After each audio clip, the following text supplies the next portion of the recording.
Okay, you can get started. All right. Good evening, everyone. Thank you for joining us on this very exciting topic on spine research and innovations. I have good news and bad news. The Okay. good news is the guests are here, Dr. Neel Mehta and myself. The bad news is Dr. Roger Hartle will not be joining us. So I know some of you are disappointed, but hopefully we will still carry the conversation without him. If you can, please mute your microphones. And Yes. we left a chat window here. Please enter your questions. I will be monitoring that, and Dr. Mehta and myself will do our best to get to all of your questions. So most of you are return visitors and guests to Spine Time, but just a little bit about us. We are a multidisciplinary spine center here at New York Presbyterian Weill Cornell Medicine, part of the Ox Spine model. Integrating neurosurgery with pain management, rehab, physical therapy, complementary medicine, neurologists, a whole bunch of different specialists, all with the same goal of restoring patients' function, minimizing their pain, and getting you back to doing what you love to do.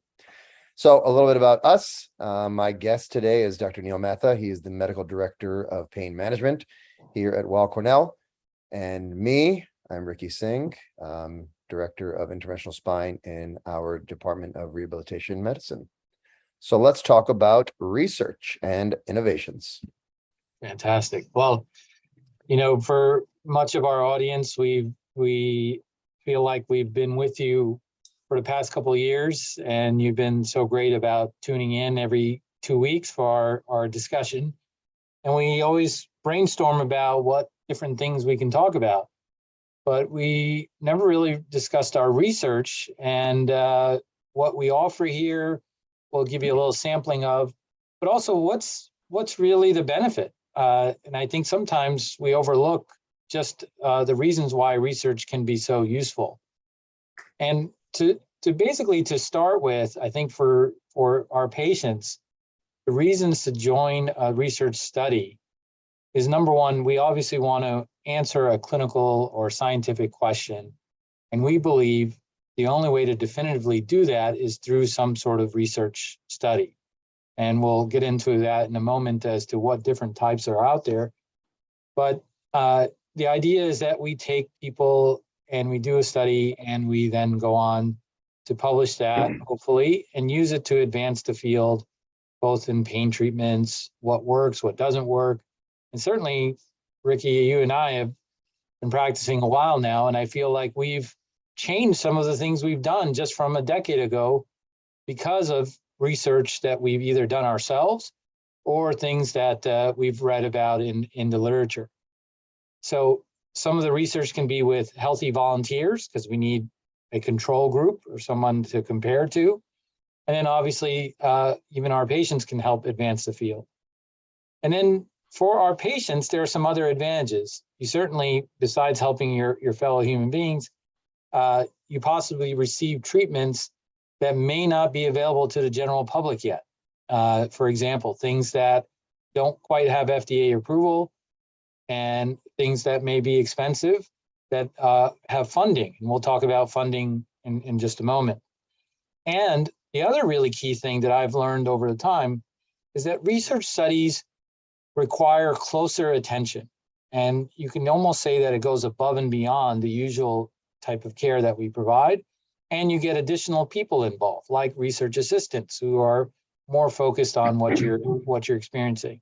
So you get additional care, maybe even closer attention from the entire team, both the physicians and other clinical research staff.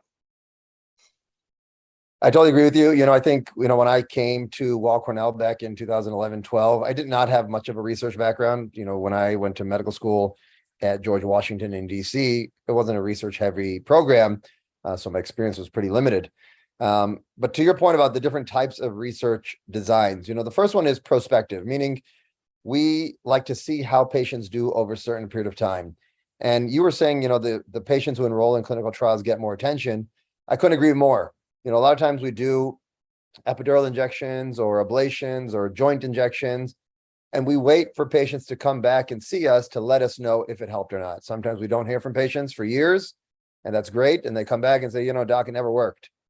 Well, we're like, hey, man, I didn't hear from you for 2 years. I wish I had closer monitoring. And that's where those patients who are enrolled in part of our trials really help us by informing us what is helping, what is not helping. Otherwise, how are we going to move the needle on innovation? So that's prospective. Retrospective is I do interventions, or I do some type of investigation on a drug or a treatment. And then I look back and say, did that actually help people? Were patients saying that they improved, or their pain was better, or their function was better? And one of the trials that we did a few years ago was something fun. And people on this group may be involved with that, was a lavender. We use lavender as aromatherapy to see if that reduced anxiety before spine treatments. And we took surveys before and after, and we asked patients, do you feel more relaxed after having this lavender aromatherapy and then having a spine injection? And from that, we kind of changed our treatment plan. So, some procedures at the hospital, patients get a little lavender sticker and they just feel a little more calm. Another option is a case study. This is usually sometimes driven by medical students or residents.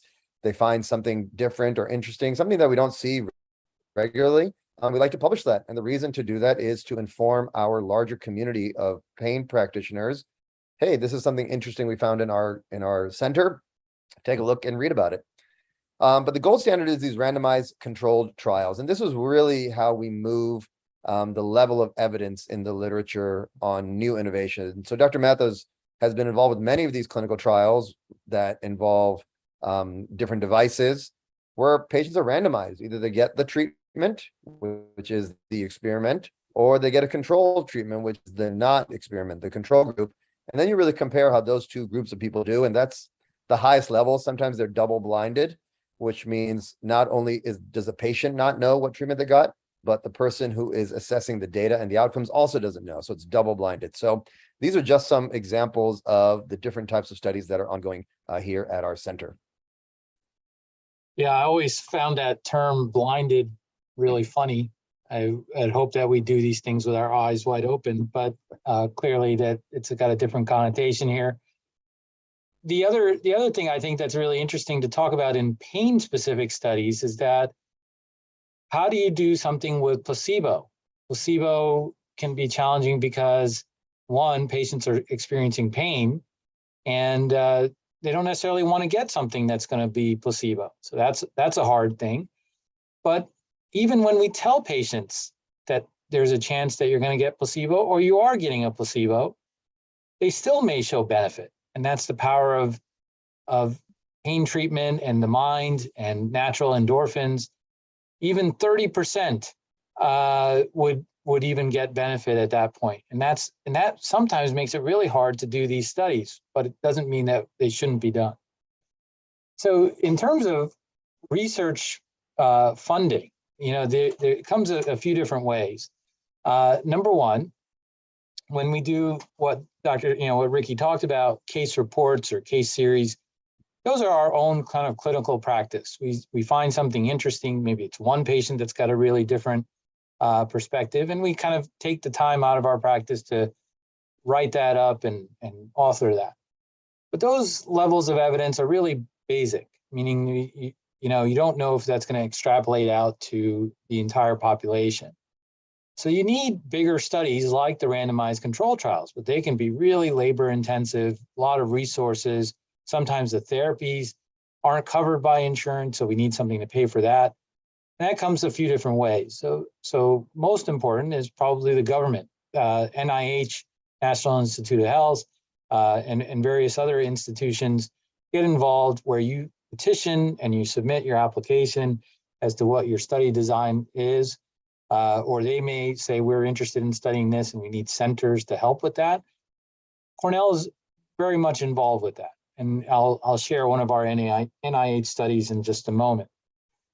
Self-funded is, our institution, our hospital, our departments, our medical schools, they have some funding, either from grants from the state, from the government, or even patients that look at different clinical needs. And, based on that interest and supporting the academic work, they help pay for our studies. And then obviously, people like yourselves, people who have benefited or are really interested in making a difference, philanthropy is probably how we start most of our things, because we need seed funding to get some baseline data that then allows us to go for the bigger money to get bigger aspects. So, if Dr. Singh wants to run lavender for a broader aspect of study, he's going to need bigger pockets for that. So anyways, that's some background on funding.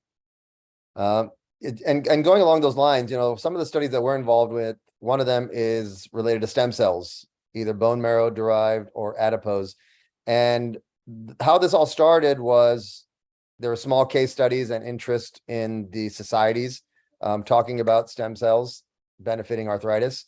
And I actually treated one of our patients who was ready for a hip replacement, and we talked about doing stem cells, and the outcome was so good that he actually donated a little seed money that allowed me to treat many patients to get data. And then I could apply to different foundational grants to study this even further.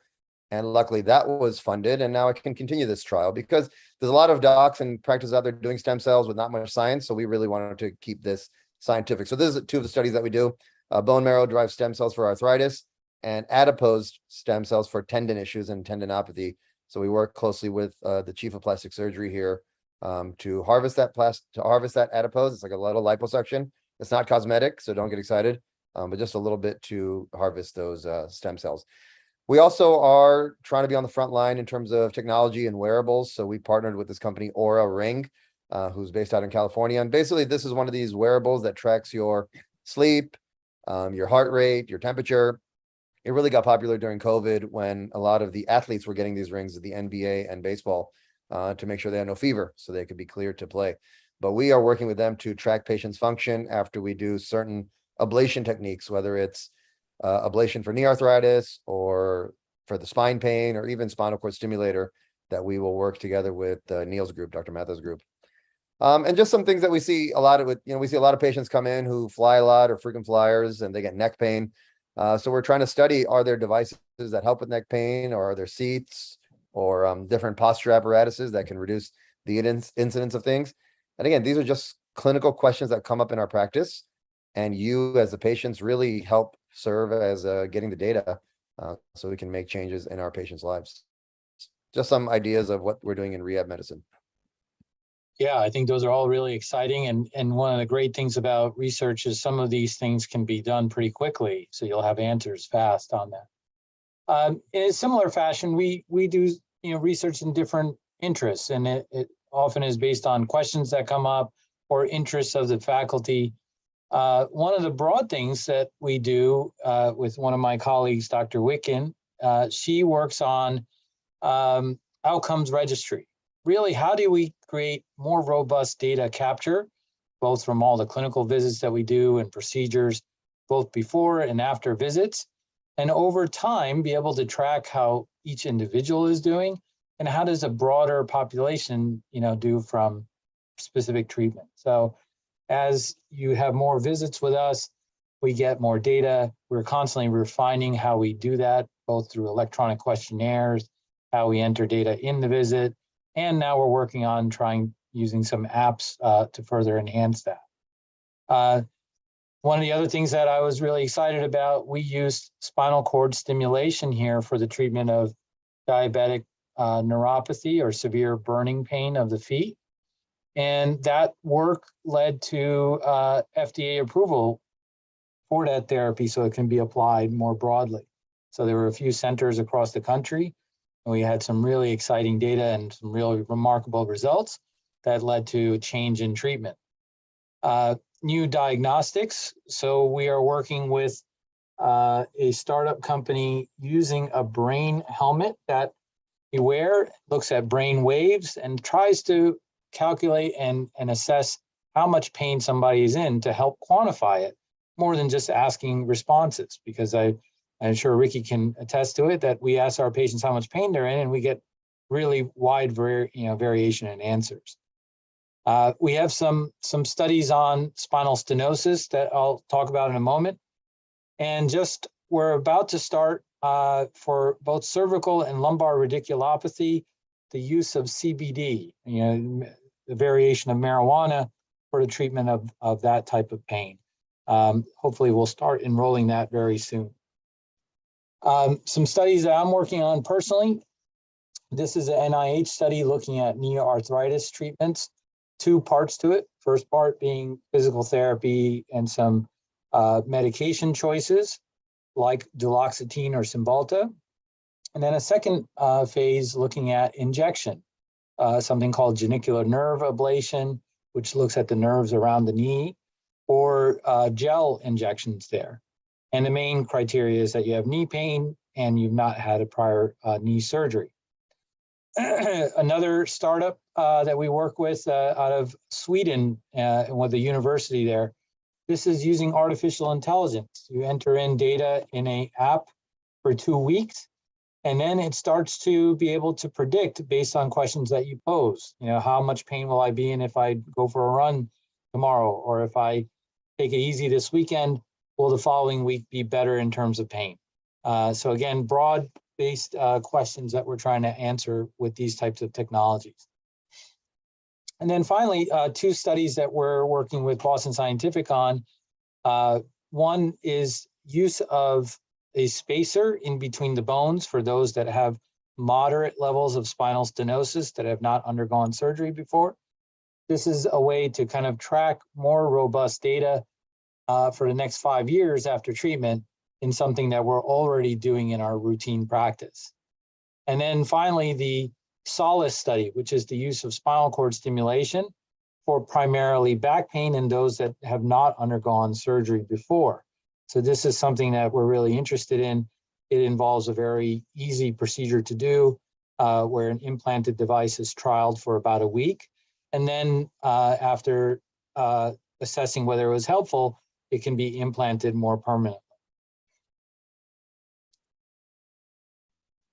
And what's awesome about working at our comprehensive spine center is that we collaborate on a lot of these studies, you know, whether it's me and Neil or Roger, Neil, me and Roger, because we share patients, you know, we all see each other's patients when appropriate. And that's really the way we can gather some of this data to change some of the treatments that are offered to you, the patients. So some of the things that Dr. Hartle's working on in neurosurgery also deal with stem cells and biological repairs. So most of the patients that Dr. Neel Mehta and I see, most of the studies involve human beings and patients. And Dr. Hartle does a lot of work in the lab in Ithaca, where Cornell University is based, working on rat models and dog models and sheep models, all to see if there are ways to treat both the lumbar and cervical discs using collagen and using fiber to replace some of that disc tissue that's been lost. And here's just some examples of what normal discs might look like up here on the left. And as discs degenerate, you know, we used to call this black disc disease. We don't call that anymore. Everyone gets a little bit of age-related wear and tear. But one of the treatments that he's working on is this artificial collagen-based disc, an engineered disc, to mimic what your discs look like, which is kind of like a rubbery jelly donut type of substance. And none of this could happen without some type of funding, whether it was initially through philanthropy, and then he applied for foundational grants, and then larger grants through government foundations like the NIH. But it has to start somewhere, and luckily he was lucky to receive some seed funding to get these studies going. Again, just some more pictures on some of the treatments that he's working with related to the discs. And all of it is contained in this textbook, or this book here, that Dr. Roger Hartle authored last summer, which we're all very proud of. Dr. Mehta and I have some chapters in here as well, focusing on some of the treatments that we've talked about. So this is just kind of an overview on some of the things that we do here at our Comprehensive Spine Center. There's a couple questions in the chat that I will address, and please don't be shy. If you have something, please type it in. So one of the questions was Medicare, and that's one of the studies I talked about. Ricky, we're having some internet That issues there. Just And could repeat no, it. that trending for this. Sorry, can you hear me now? Yes. So just the Aura ring, we got some funding to purchase 20 or 30 rings that we are going to use to track patients' outcomes And we can use that data that came with some seed funding and for bigger pockets. Sorry, thoughts or comments?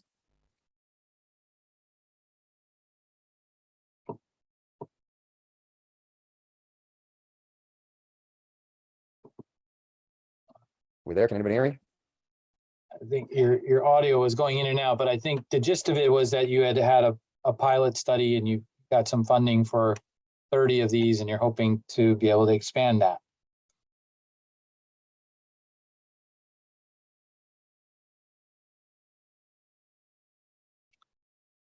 And I think there was a question from Diana or a comment regarding lavender and her experience with that.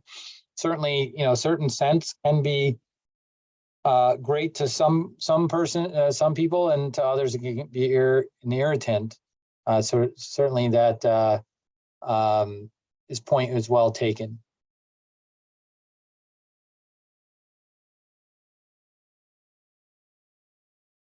So in terms of these studies, these are just a sort of a smattering of what we're doing, and studies are always up and coming. One is, if you're interested in anything we've talked about today, certainly reach out to us through the Spine Center so that we can discuss more. Sometimes these studies do not always have broad criteria that may limit who can enroll into it. But other times they're pretty open. The other aspect is that some of these studies, even though they may not be in particular for you, you may still qualify to have it clinically. So, like, for example, the stenosis study, it's something we do every day. We just like to enroll people into the broader study so that that way we can have a little more follow-up. As always, these Spine Times are recorded. I've found out this is our 50th one, which is amazing. So I'm glad to share that milestone with all of you. They're all recorded and available on YouTube, including back to the ones started right during COVID. There's a question about, are we doing anything with virtual reality? And the answer is yes. In fact, just 2 weeks ago, we did a whole Spine Time on virtual reality. So hopefully you're able to review that one. I think it was a really fascinating discussion. Yeah, sorry, I'm back. Sorry, my internet was in and out. But yeah, that I think it's really great that we're all passionate about what we do here, both in clinical care and contributing to the literature. And you guys as the patients really drive us and motivate us to seek the cutting edge to minimize pain and improve function. I heard you say this is our 50th episode, so that's great. I think we started right around COVID. So half a century and hopefully more to come. And like you said, all these are available on YouTube at Spine Time Webinars. So please. And thank you, Roseanne, our gracious, organizer for this, who we could not do this without, placed the link for the YouTube episodes and the past ones, including the virtual reality episode.